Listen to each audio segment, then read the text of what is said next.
Hey everybody, it's Tim Heidecker. You know me, Tim and Eric, Bridesmaids, and Fantastic Four.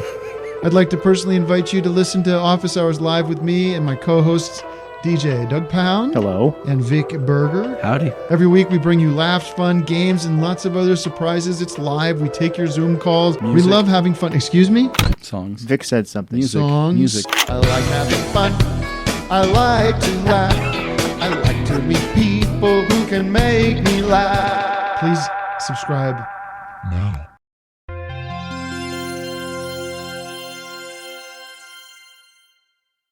Earlier this year, Mariana Giusti, a journalist at the Financial Times, wrote a viral article about food. The name of the article was Everything I, an Italian, Thought I Knew About Italian Food is a Lie. Mariana had been feeling aggravated by the preciousness around Italian food for years. As an Italian living abroad, I think you're doubly subject to the huge projections around Italian food. All the fads, all the tropes, from how carbonara is this ancient, sacred, almost Roman recipe, to how pizza has a similar godlike perfection. A friend told Mariana she should check out the work of Alberto Grandi, an Italian historian, author, podcaster, and general rabble-rouser. As soon as she did, she knew she had to write an article about him. She also put us in touch. I am an economic history teacher in the University of Parma. Not teacher. Professor. Professor, yes, okay. Grandi studies how traditions are invented. And when he started looking at the history of many quintessentially Italian foods, well, he found a lot of inventions. He spoke to me with the help of a translator. By teaching, he found out all these stories about Italian food being myth and legend, so he became interested in debunking that. Take a food like pasta carbonara. La carbonara è proprio il paradigma di tutta questa. It's widely thought to be an historic dish from Rome, but actually in 1944, an Italian chef making a meal for members of the U.S. Army used the rich cream, milk, butter, and bacon of that army to whip up a new pasta. And that's how it was born. Grandi's done similar debunkings with tiramisu, panettone, cheese pizza, and olive oil, which he says wasn't popular before the 1950s. People in southern Italy used olive oil for lamps, not to eat. Get out of here. Okay. Needless to say, Grandi's work is controversial, especially in Italy. Mariana saw that firsthand when she interviewed him at a restaurant in Parma, a city in the north-central part of the country. Genuinely, there are a lot of people there who disagree with him. So he was literally checking behind him as we spoke, being like, man, people hate me here. People hate him there because it's a bastion of Italian cuisine. Prosciutto di Parma is from there. Parmalat, the industrial food giant, is too. And, of course, it's the home of Parmesan cheese. More specifically, Parma is the center of the only region in the world that makes Parmigiano Reggiano, those big blonde wheels of cheese you see at gourmet food stores that have an official trademark stamped into their sides. You can make Parmesan elsewhere, but there are restrictions. Like here, you can't call the American-made version Parmigiano Reggiano. It has to be labeled Parmesan. Basically, Parmigiano Reggiano is a brand, and Parmesan is just a cheese. And that's why what Grandi has to say about Parmesan is so surprising. Parmesan de Wisconsin. So what he said is, I always say, we have the best Parmigiano ever, but if you want to eat the original Parmigiano like our great-great-parents used to eat, you should go to Milwaukee or Madison. Yeah. Alberto Grandi says if you want to know what real Italian Parmesan tastes like, the kind that was made 100 years ago, you should go to Wisconsin.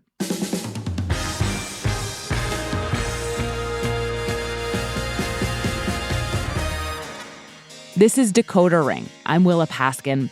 I've walked right by Wisconsin Parmesan hundreds of times while grocery shopping. It's a staple of American supermarkets. And I've always assumed it was ersatz, a pale copy, more affordable but not as good as the crumbly, rich Italian real thing. have I been snubbing a delicacy? In this episode, we'll follow Parmesan as it crisscrosses the Atlantic, tracing a history that involves intrepid immigrants, lucrative businesses, a green shaker of cheese, and the craving for tradition and identity. Parmesan is a food, but it's not just a food. So today on Decoder Ring, we think the unthinkable. Could Wisconsin Parmesan be more authentic than what you might get in Italy?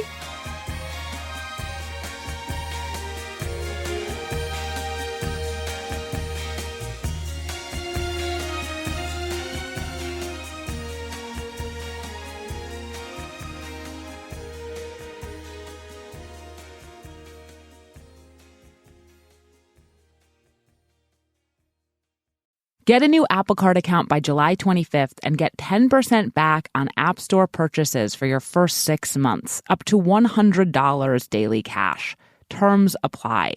You can earn on games like Candy Crush Saga and Roblox, subscriptions like Apple TV Plus, in-app purchases, and all the good stuff. Apply now in the Wallet app on iPhone. Subject to credit approval. 10% daily cash earned on up to a maximum of $1,000 in qualifying purchases is valid only for the first 180 days for new Apple Card accounts opened between July 11th and July 25th. To make a qualifying purchase, your new Apple Card must be set as the default payment method for the Apple ID associated with your Apple account in the App Store. You must have a zero balance on all digital Apple accounts associated with your Apple ID. Visit apple.co/App Store for more important offer details. When Wisconsin became a state in 1848, Parmesan was already 600 years old. Emilia-Romagna's medieval monks, hungry for a long-lasting cheese, invented Parmigiano. That's the actor Stanley Tucci in his sumptuous travel series, Searching for Italy. Thank God for them. In this episode, he's visiting the Italian region of Emilia-Romagna, which sprawls across north-central Italy. It's one of the country's wealthiest areas with a rich culinary and cultural tradition. Its cities include Bologna, Modena, the home of balsamic vinegar, and Parma, all of which dapple the Po River Valley, where Parmesan was first made. Smell. The smelling is unbelievable. The smell is unbelievable. The 13th and 14th century monks who first made the cheese from their cow's milk got so good at it, they soon had enough to sell. And Parmesan became an early European luxury food, eaten and admired by the likes of Henry VIII, Thomas Jefferson, and Benjamin Franklin. In the 1930s, a consortium of producers and traders began to oversee the so-called King of Cheese. They demarcated an area around the cities of Parma and Reggio Emilia and essentially trademarked the cheese coming out of that region as Parmigiano Reggiano. It has since become an Italian export par excellence. It's known and celebrated all over the world for, among other things, the traditional manner in which it is made. For 1,000 years, nothing is changed. Everything is same. Perhaps the pot is a little bit bigger. Perhaps the machines to mix a little bit bigger. But ritual is exactly the same. There are all sorts of quaint aspects to the Parmesan making process in Italy you would never see in America, like a cutting tool called a spino, or how workers gather the early cheese in almost a cheesecloth hammock to drain it over copper vats. There's even a special metal hammer. It's used to knock on the aging cheese wheels to gauge whether they're developing properly. And this is the good sound. So it means it's solid, there's no pockets, no air pockets. And this whole process takes time. An official Parmigiano Reggiano must be aged for at least 2 years, and many are aged for longer. The result is a coarse, almost grainy cheese flecked with white crystals that has a salty, nutty intensity. But like good wines, no two wheels will be exactly the same. The global market for these golden fromages is about $1.5 billion. And at more than $500 a pop, these 72-pound cheeses are worth stealing. In 30 years on the force, Alessandro Vicari has never seen a wave of robberies like this. This cheese can be quite valuable. Yes, cheese. These are the streets of Reggio Emilia, Italy, home to Parmesan. No offense to Wisconsin Parmesan, but I have not heard of anyone trying to make off with it. Because it's so much easier to produce, generic Parmesan is much cheaper than Parmigiano Reggiano, but there's also a lot more of it. The global market for plain old Parmesan is $16 billion, and Wisconsin alone makes 83 million pounds of the stuff. 83 million pounds that Alberto Grandi says come out of a venerable tradition. And before getting into the details of that tradition, I just want to tell you a little more about him. Like that he has a lot of academic backup. There's a lot of scholarship out there about Italian food, which has a complicated history going back centuries. Tomatoes and pasta are famously not from Italy. And generally speaking, Grandi's work builds on and is broadly in line with that of his peers. He's not the first or only expert to debunk legends about carbonara or olive oil or tiramisu, though he may be the only one with a podcast. C'è il protagonista di questo podcast, Alberto Grandi. Buongiorno Alberto. Ciao Daniele. And this, I think, is what really sets him apart. Just how willing he is to talk about all of these things publicly. Do you think of yourself as a contrarian? Like, do you like to? I sort of sometimes like this myself. But do you like to just be like, no, this is the truth? Or is it just in your scholarship? Both. He says, I like conflict. I used to be in politics and I was famous for fighting all the time. But also I'm a historian and accuracy is very important. And now I feel more honest with myself. Grandi's background in politics is also relevant because his debunkings are political. For example, just a couple years ago, in 2019, the Archbishop of Bologna wanted to offer tortellini without pork filling at a city celebration so that Muslim residents could participate. But a far-right political leader declared pork-free tortellini an attempt to, quote, erase our history and culture. Grandi then publicly pointed out that tortellini didn't even contain pork until the late 19th century. So he's not just being contrarian for the hell of it. Keep this all in mind as we turn back to Parmesan, a food that's deliciousness and reputation is totally tangled up with tradition. Can he tell me the story about Parmesan and then tell me where in Wisconsin he's eating it? I want to know. The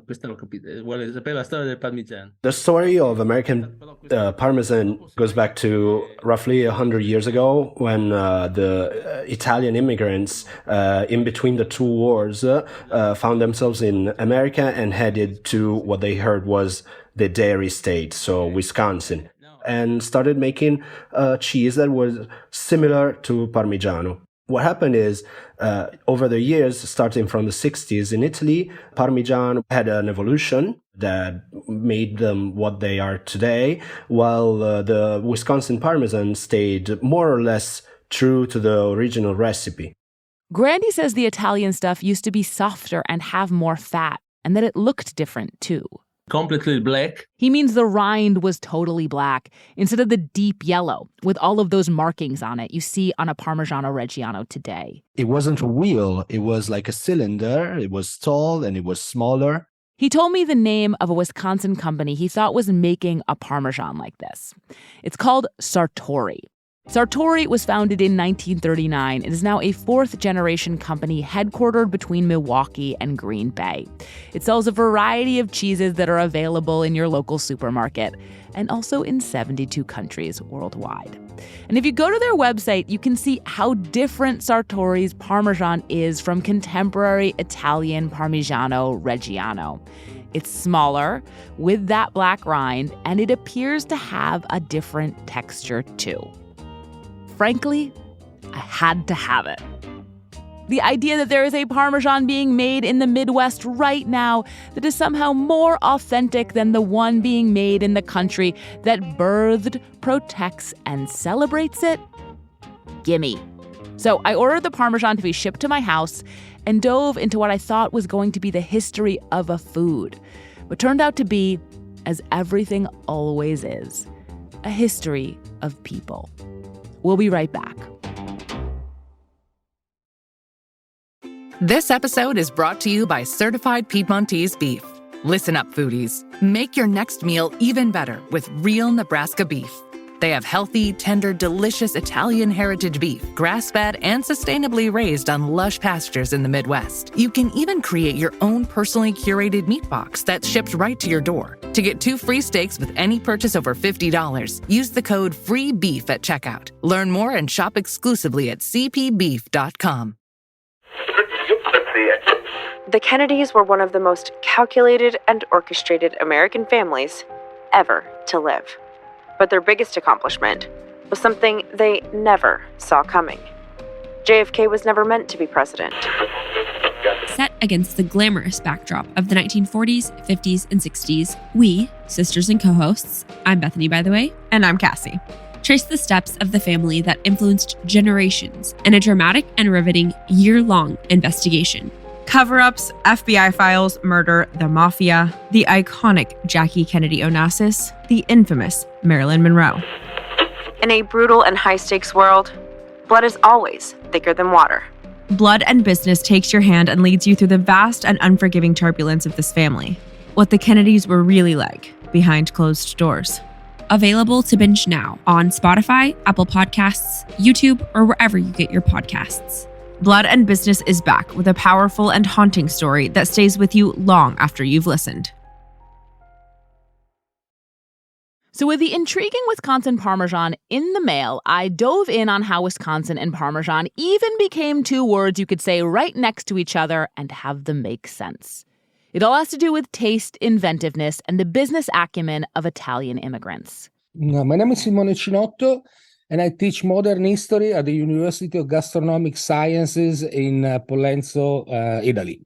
Simone Cinotto is the author of, among other books, The Italian-American Table. And he, too, is full of fascinating, counterintuitive facts about Italian staples. Even the tomato, which is the icon of course, is an American plant, got to Italy quite early. In the early 1500s. Because most of Italy was part of the Spanish Empire. And for 300 years, nobody cared. It was like, it was not even considered a food.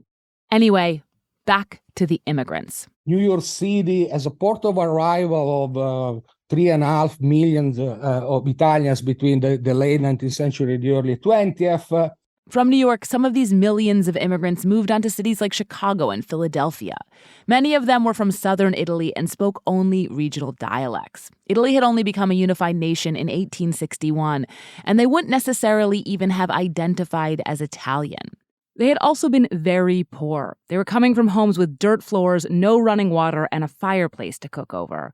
Their diet was heavy in vegetables they could grow themselves, and meat was a luxury. So now, imagine these people transport in New York. They could not grow their food anymore or tend their animals. In America, they had to start doing something they had never really done before. Buy their food, which at least now they could afford to do. The food that the American food industry provided them, even if they were poor, okay? So the white flour, the butter, the eggs, coffee and sugar, and beef and pork, which was something that was really special occasion food for them back in southern Italy. Using these newly accessible ingredients, Southern Italian women started to reimagine dishes from back home, and in the process began to create Italian-American red sauce cuisine, in which abundance itself is a kind of ingredient. Think of restaurants with red check tablecloths serving fried chicken cutlets the size of plates and baked pastas slathered in cheese. But what Cinotto was sure to stress was that it wasn't just American largesse that fueled this new cuisine. See, food companies in Italy started exporting products to the Italian diaspora, things like canned tomatoes and durum wheat pasta, which many of the newly arrived immigrants had never seen before, products that helped create a sense of identity. The importers had all the interest in convincing the immigrants that they could prove to be Italian, actually for the first time, with buying their products. Meanwhile, immigrants were sending money back to their families, and a lot of these products were becoming more affordable and available not just in America, but in Italy itself. And Italian cheese was part of this back and forth, too. By the 1920s, America was importing about 40 to 45 million pounds of it annually.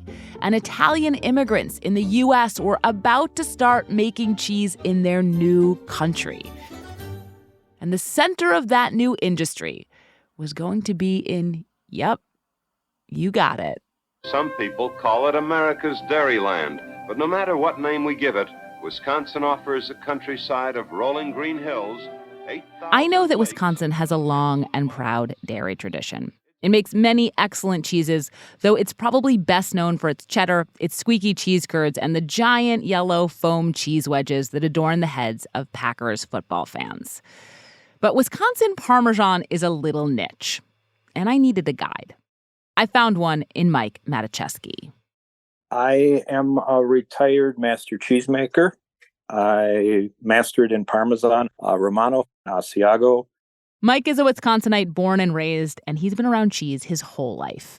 My grandparents had a dairy farm just outside of Antigo, Wisconsin, where I would visit all the time. He started making Italian-style cheese in the early 1990s and spent much of his career at Sartori, the company that makes the Parmesan I had ordered in the mail and was by now waiting in my fridge. Mike's traveled extensively in Italy. He's intimately familiar with the distinctions between the Parmesan process here and there, and he's also a bit of a history buff. It's Mike who put me on to the man who seems to have been instrumental in first bringing Parmesan to Wisconsin. A man named... It's so good. Count Bolognese.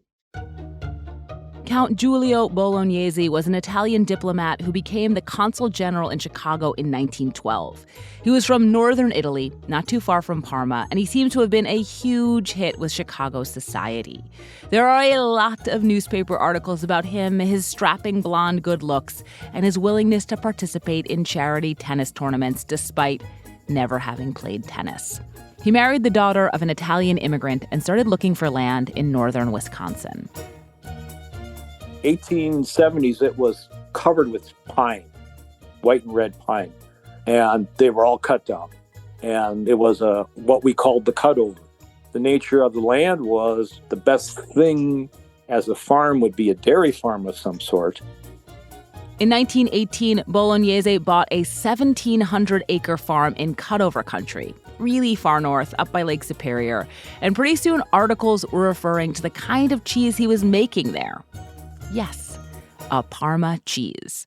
Bolognese first sold his Parmesan locally, but with 100,000 Italians living in northern Wisconsin and upper Michigan, there was a bigger market to tap. So he teamed up with another Italian in Minnesota. He had a business partner who also worked for Italy, who was stationed in Duluth. Bolognese's new business partner had attended agricultural school in the Po Valley, where Parmesan comes from. They had a bunch of plants in northern Michigan, around Wisconsin. In 1929, they opened the largest Italian cheese factory in the United States. Bolognese and his partner made frequent trips to Italy to study cheesemaking, and they even brought 10 northern Italian cheesemakers back. They also staffed their business with immigrants. Bolognese was always trying to find Italians that he could connect with to work. One of them was Paolo Sartori, who eventually left and founded a cheese company that would become, yes, Sartori, the company who made the Parmesan loitering in my fridge. So let's take stock for a second. You have Po Valley immigrants thriving in Wisconsin by recreating Italian Parmesan. Grandi's story about Wisconsin Parmesan being the real deal was checking out. It was time to take this storied Wisconsin parm and put it to a taste test. We'll be right back. Sex and the City is iconic. The fashions. But this is an outfit. The romances. Ladies, I'm taking a lover. Yes, a lover. The fights. I'm out of here. All we talk about anymore is big or balls or small dicks. And of course, the questions. I couldn't help but wonder. I couldn't help but wonder. I couldn't help but wonder. I couldn't help but wonder. After 6 seasons and 2 movies, Carrie, Miranda, Charlotte, and Samantha hung up their Jimmy Choos for a decade. But last year, they came back. Well, most of them came back. Love it or hate it, season 1 of HBO's And Just Like That caused quite a stir. Whether it was the death of a very big character. My husband died. Death. The ultimate breakup. Carrie's new role as a podcaster. Still haven't listened to it, have you? Carrie, I love you to death, but I draw the line at podcasts. The omission of Samantha. You know, it is kind of like she's dead, Samantha. We never even talk about her. Or the Che Diaz of it all.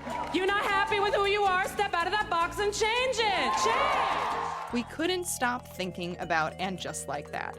Now, Carrie, Miranda, and Charlotte are coming back for a 2nd season, and The Waves is going to be covering it all. Every week, Slate Plus members will get a very special And Just Like That recap episode, hosted by myself, Shayna Roth, and a very exciting lineup of your favorite Slatesters, like Daisy Rosario, Luke Wilkie, and Heather Schwedel. Look for the And Just Like That recap in the Waves feed. And if you're not a Slate Plus member, you can join now by going to slate.com/thewavesplus to get all these special episodes, along with tons of other bonus goodies. Slate.com/thewavesplus.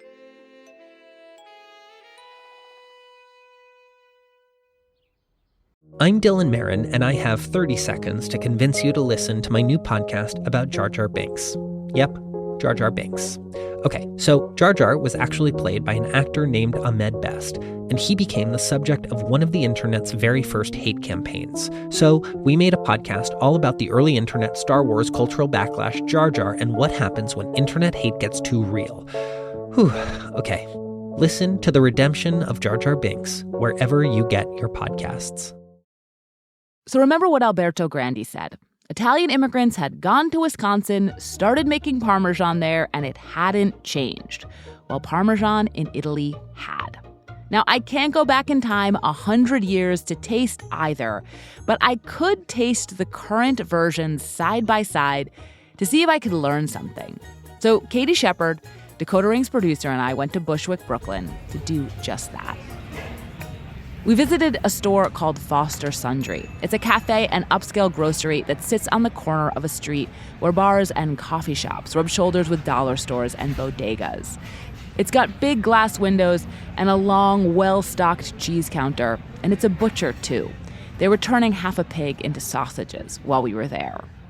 We arrived, we headed down a slippery metal staircase to the basement and headed into an office underneath the stairs, right near the dishwasher, where there was a desk with enough space to lay out some cheese. It's a hot, airless room where I think the Wi-Fi router is under here somewhere, and we're about to taste some Parmesanos, some Parmesans.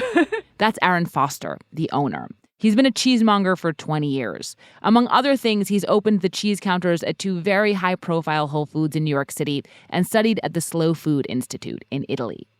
One of the employees at Foster Sundry had put together a blind cheese tasting for us. 2 plates laden with 8 different Parmesans in all shades of yellow. Of those, 1 was a Parmigiano Reggiano and 1 was the Sartori Parmesan. We didn't know which was which.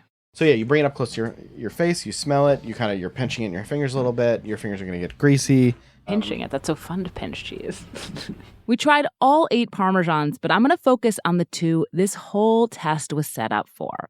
The first of those was a craggy hunk of pale, crumbly cheese with some white flecks in it that sure looked like a Parmigiano Reggiano. So I get more floral, maybe even This is like Parmesan. Tomato water. Yeah, this is Parmesan. Yeah. Not only is it Parmesan, it's good Parmesan. Yeah. I hope that it's good Parmesan. Remember, this was a blind taste test, so we were a little worried about being overconfident. It's young. It's on the younger side. Mm-hmm. It's still quite moist. Yeah. The texture's also just so much better. Right? What's better about it? It's not wax. It's like crumblier. Yeah. And then there was the other cheese, a perfectly smooth isosceles triangle. Unremarkable appearance. Weird. Very sweet, and then some weird packagey taste, right? Yeah, it's so different from anything we've had so far. Woo. It is very sweet. It is very sweet. So yeah, the first cheese you heard us tasting was a Parmigiano Reggiano. I love it. It's great. I never don't have Parmesan in my fridge. And when I say Parmesan, just to be clear, Parmigiano Reggiano. And the other somewhat disappointing cheese was the Sartori Parmesan. The black rind it had come in had peeled right off. Oh, I did. I nailed Sartori. You did nail Sartori. I gotta say, tasting these two cheeses side by side made it hard to believe that Italian Parmesan had ever tasted like today's Sartori. So smooth and so sweet. They were just so different. All my research had convinced me that these two cheeses had 100 years ago been going for the same thing. How had they diverged so dramatically? And where did that leave Alberto Grandi's claim about Wisconsin Parmesan? That it was the one that tasted most like that 100-year-old ancestor? Well, as I would find out, the answer to these questions could be found in what happened on both sides of the Atlantic that turned Parmesan into a multi-billion-dollar business. So if the wave of Italian immigration at the turn of the 20th century brought Parmesan to America, what happened after World War II changed it further, and not just in America. Stefano Magagnoli is a professor of economic history at the University of Parma, and he has written extensively about Parmigiano Reggiano. He's also friends with Alberto Grandi. He explained to me that prior to the 1950s, Parmigiano was relatively unknown in the southern part of Italy. Parmigiano Reggiano cheese became popular, well, famous worldwide only after the Second World War, when Italy experienced the economic miracle. The economic miracle is what happened to Italy after the war, when it went through tremendous growth and millions of Italians became middle class in a hurry. This was obviously good, but Italians had just lived through multiple periods of incredible disruption, from poverty to war to dizzying growth. And in this kind of chaos, tradition, or just the idea of it, becomes very alluring. It was during this time that a number of dishes came to be seen as traditionally Italian, even though they had only been created or popularized thanks to the new and newly affordable ingredients the economic miracle provided. Like the aforementioned carbonara and tiramisu, which is made with a supermarket cookie first introduced in 1948. Parmigiano Reggiano also became far more widespread at this time, as the consortium of producers and traders that oversees it began advertising. The first advertising after the war, in the 1950s, more or less, said that the Parmigiano Reggiano is made as it was made 7th century ago. Of course, it is not true. It was a marketing way to attract and to communicate the idea of tradition. No one is trying to insult Parmigiano Reggiano to dethrone the king of cheese. But of course, it's not being made the way monks in the 13th century did. They didn't have electricity and running water and copper vats and a million other things. More to the point, it's not being made exactly how it was when the consortium first standardized it in the 1930s, when the process was barely industrialized. And one very visible example of this is the black rind Alberto Grandi mentioned, and that Stefano Magagnoli confirms the cheese used to have.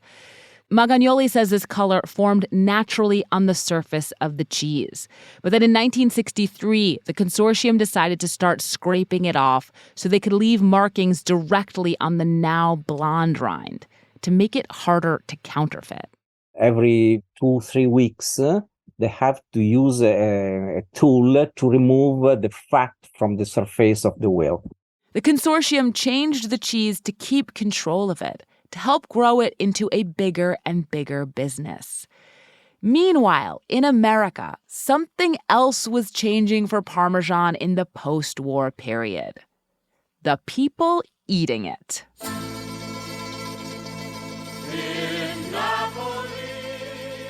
When Italian immigrants had first arrived earlier in the century, they were derided as swarthy, dark garlic eaters. But as they became assimilated, so did their food. When the moon hits your eye like a big pizza pie, that's amore. By the 1950s, you have Dean Martin, born Dino Crocetti in Ohio, crooning about all things Italian. You have Disney's Lady and the Tramp smooching over a shared piece of spaghetti, pizza spreading out of cities and into the heartland, and frozen lasagna, too. Magazines had to teach people how to pronounce these words. These new mass-produced products made it possible for everyone to bring a little bit of Italy into their kitchen, like this 1950s Chef Boyardee spaghetti sauce. Because the recipe for this tangy sauce has been brought over from Italy by this famous Italian chef.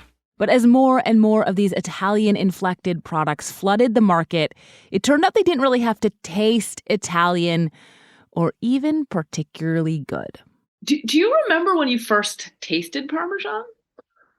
Oh, of course I do, and it was horrible. The first Parmesan I ever tasted in my life was grated Parmesan in that green can that said Kraft on it. It smelled like baby barf. Mike Matuszewski is referring to the green can of pre-grated Parmesan made by Kraft that doesn't even have to be refrigerated.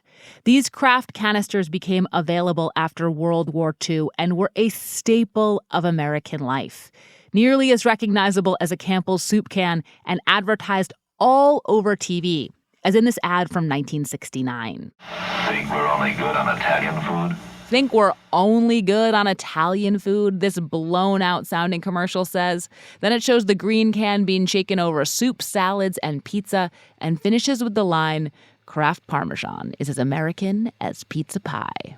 Italian Americans had created the domestic market for Parmesan, but now an American company was selling a homogenized version to the rest of the country as simply American food. And it didn't stop there. Burger King has brought back their veal Parmesan sandwich. They say it tastes so authentic it'll turn you Italian. I say no way. But by the 1970s and 80s, Italians had something to say about this Americanization of Parm. The Parmigiano Reggiano Consortium and famous cookbook authors like Marcella Hazan began to tell Americans this cheese they thought was Parmesan was not very good, and they should try the real thing. There are waves of articles about Parmigiano's pronunciation and virtues, how excellent it is, how gourmet, how actually authentic. By the time Mike Matuszewski started at Sartori in the 1990s, they were not following some old handed-down recipe. They were experimenting, trying to navigate these new circumstances. They wanted to make something yummier than the pre-grated Parmesan, but their customers weren't necessarily familiar with the taste of Parmigiano Reggiano. They hadn't grown up eating it. Sartori needed to make something up to their standards that pleased consumers too. There's always a battle between the cheeses for, who's better or whatever. And it's just like, well, people in different places have different tastes. Mike actually laughed at the idea that the Parmesan being made in Wisconsin hadn't changed over the decades. It absolutely has. And it's become its own thing. Wisconsin Parmesan. Like under Sartori, we found that our customers tended to prefer our cheese because of its own attributes, that it was sweeter and fruitier and less salty than Reggiano.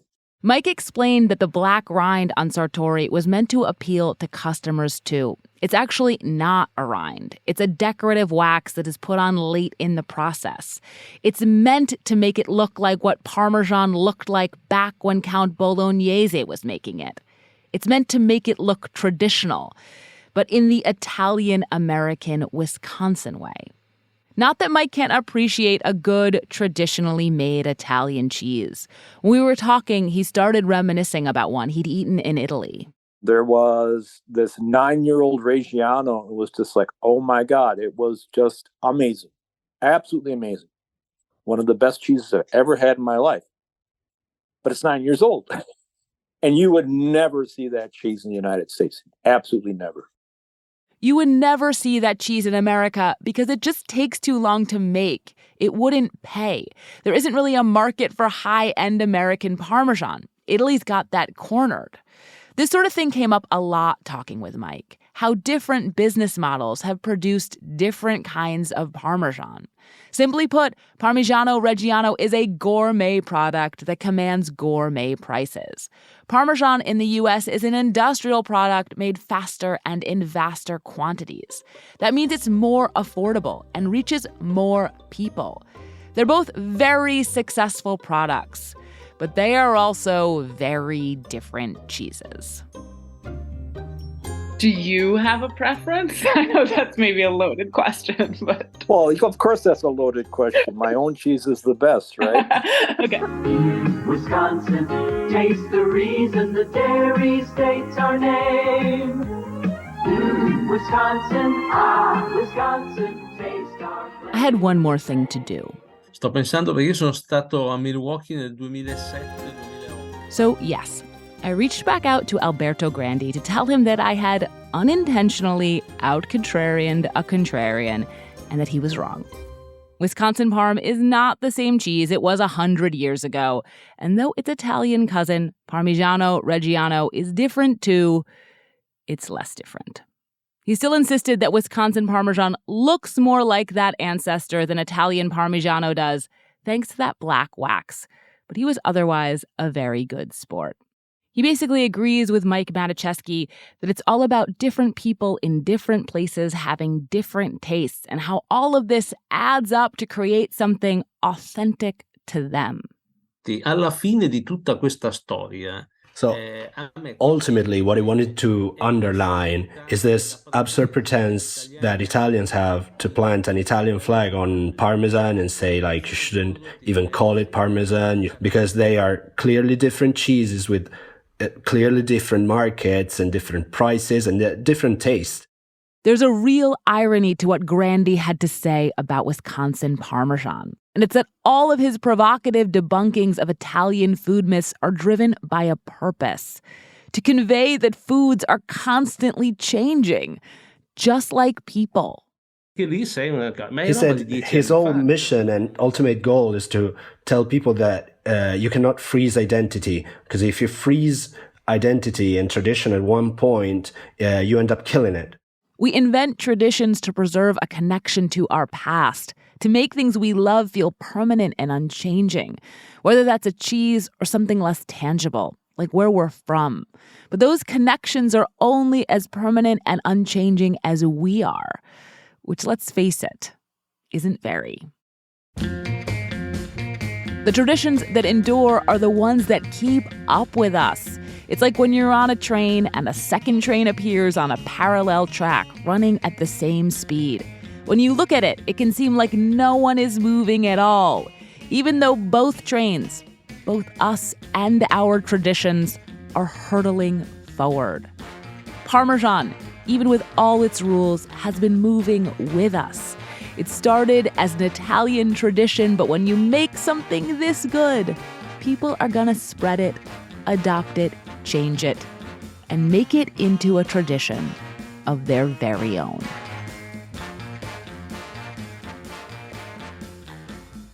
Too bad, because the story is a better anecdote. Wisconsin Parmesan now is really good, but it's only itself. Dipende dai gusti, eh? Yeah, there's no accounting for taste.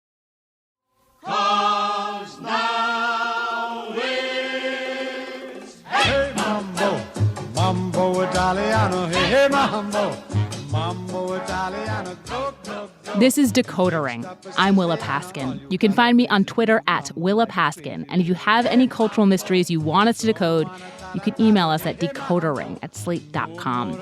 This episode was written by me. I produced Decoder Ring with Katie Shepard. This episode was edited by Andrea Bruce. We had production help from Patrick Fort and editing help from Joel Meyer.